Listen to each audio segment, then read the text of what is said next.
À ce niveau, moi, j'ai toujours reproché aux militaires même qu'ils sont faibles. Ils sont faibles avec ces gens qui se comportent comme ça. Et vous parlez de critique, quand je parlais de critique constructive, il faut proposer les idées. Moi-même qui suis là personnellement, qu'est-ce que je n'ai pas vu sur le plateau de BF1? Les gens viennent, au lieu de me combattre dans les idées, de contredire mes idées, apporter des arguments, c'est ma personne.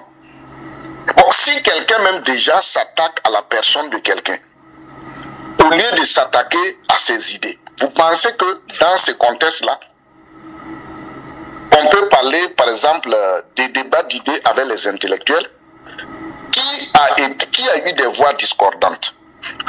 Aujourd'hui, nous sommes dans le contexte des réseaux sociaux. Les gens parlent sur les réseaux sociaux. Au lieu de faire des critiques, il ne faut pas oublier que c'est notre pays. Hein. Tout ce que nous sommes en train de dire, l'histoire va nous rattraper. L'histoire va nous rattraper. Parce que ça va rester.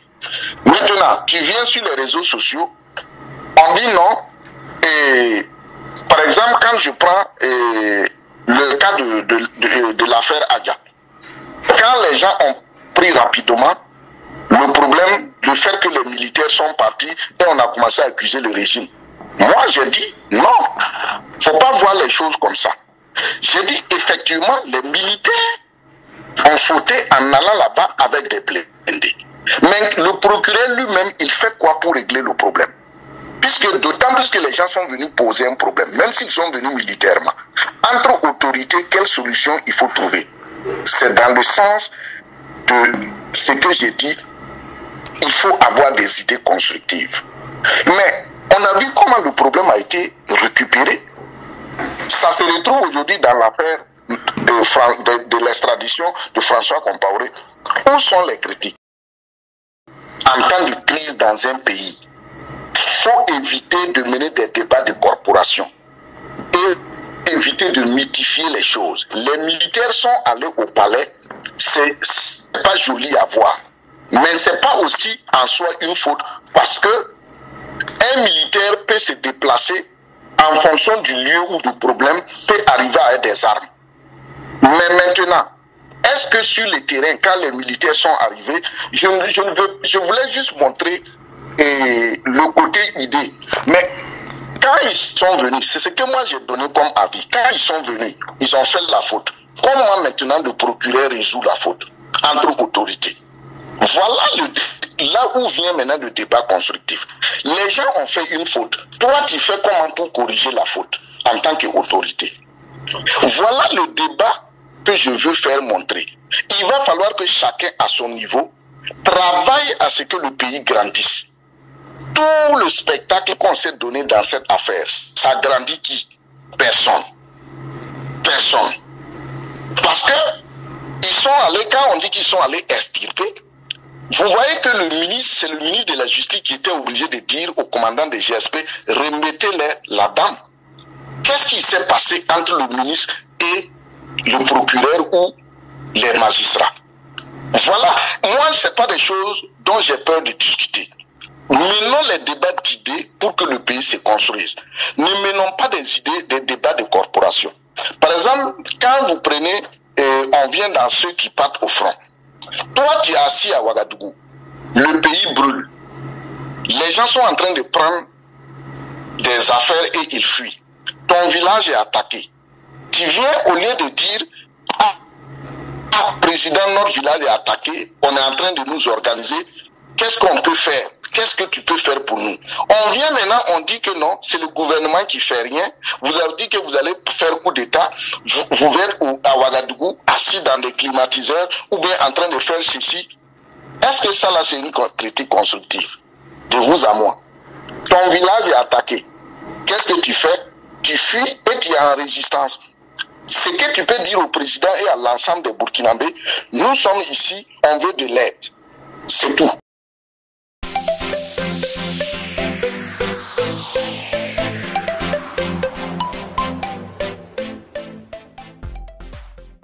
Non, moi je pense même, c'est pourquoi je vous ai dit que moi je pense même les militaires sont faibles. Moi j'étais à leur place, on ne va jamais venir attraper quelqu'un même, on va dire qu'on l'a... Non, non. Tu es au marché, c'est publiquement, on va t'attraper au marché là, te déshabiller, te donner les tenues, te donner l'arme. Tu vas aller au front. Puisque tu es assis, tu critiques, alors que les gens sautent sur des mines. Les gens meurent.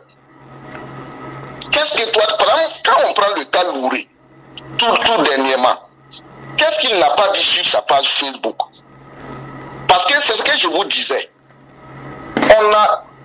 On est arrivé à une étape de destruction de l'Afrique par les Africains eux-mêmes à travers les OSC. Ce ne sont pas les OSC qui développent un pays.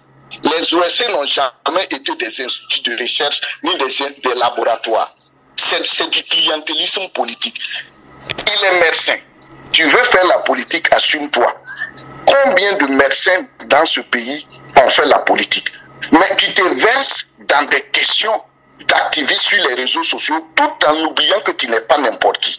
Tu es un médecin spécialiste, travaillant dans le public. Et toi, en tant qu'intellectuel, en tant que médecin, s'il y a un problème, toi, ton raisonnement ne devait pas être la même chose que celui qui est au marché, ou bien celui qui est assis au village. Mais ce sont les mêmes intellectuels qui sont assis dans les réseaux sociaux, qui parlent, dès qu'on les interpelle pour aller au front, ou bien on les interpelle sur cela, on dit que non, c'est l'opinion, et il faut que le gouvernement... Non, moi je dis même que les militaires sont faibles. Moi, j'étais à leur place. Le pays ne peut pas être en guerre et que tu vas t'asseoir, te foutre du pays ou bien des autorités. Toi aussi, tu vas aller sur le front voir. Quand tu vas venir maintenant, tu pourras mieux critiquer ou bien dire à tes gens, les critiques que je faisais là, moi-même, je suis allé sur le terrain, je vois que c'est pas facile. Parce que ce n'est pas des gens pour dire que l'État est contre eux. Par exemple, vous qui êtes là, monsieur Kinda, pourquoi on n'est pas venu vous attraper et que c'est l'autre qu'on a attrapé? Voilà, il faut se poser la question. C'est pas parce que aujourd'hui, par exemple, il y a Facebook que tu vas aller dire n'importe quoi au moment où les gens sont en train de mourir. Regardez aujourd'hui les Israéliens. Regardez aujourd'hui les Palestiniens. Regardez aujourd'hui les Iraniens. Regardez les Américains. Où vous avez vu des citoyens qui vont sortir même, narguer les pays, ou bien se moquer même des actions de pays, pendant que le pays est en train de compter des morts. Aujourd'hui, on dit que l'armée américaine a perdu un soldat même quelque part, ça devient le problème de tous les Américains.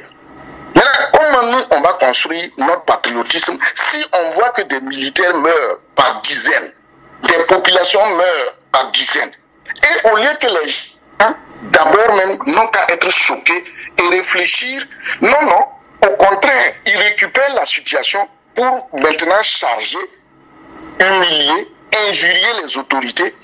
Et quand les autorités réagissent, on dit non, c'est l'opinion. Non. C'est la sécurité de tout le monde. Imaginez-vous, monsieur Kinda, si vous avez perdu un petit frère, un grand frère, un beau, un ami, tout court, un proche, et que vous asseyez, quelqu'un s'assoit, il dit que non, et l'État ne fait rien, c'est sorti ici, c'est rentré ici. Est-ce que vous-même d'abord, vous serez fier de vivre dans ce pays où tu vois que des gens meurent pour défendre ce pays et d'autres sont là, ils ne font pas de critiques constructives. Moi, ce que je dis,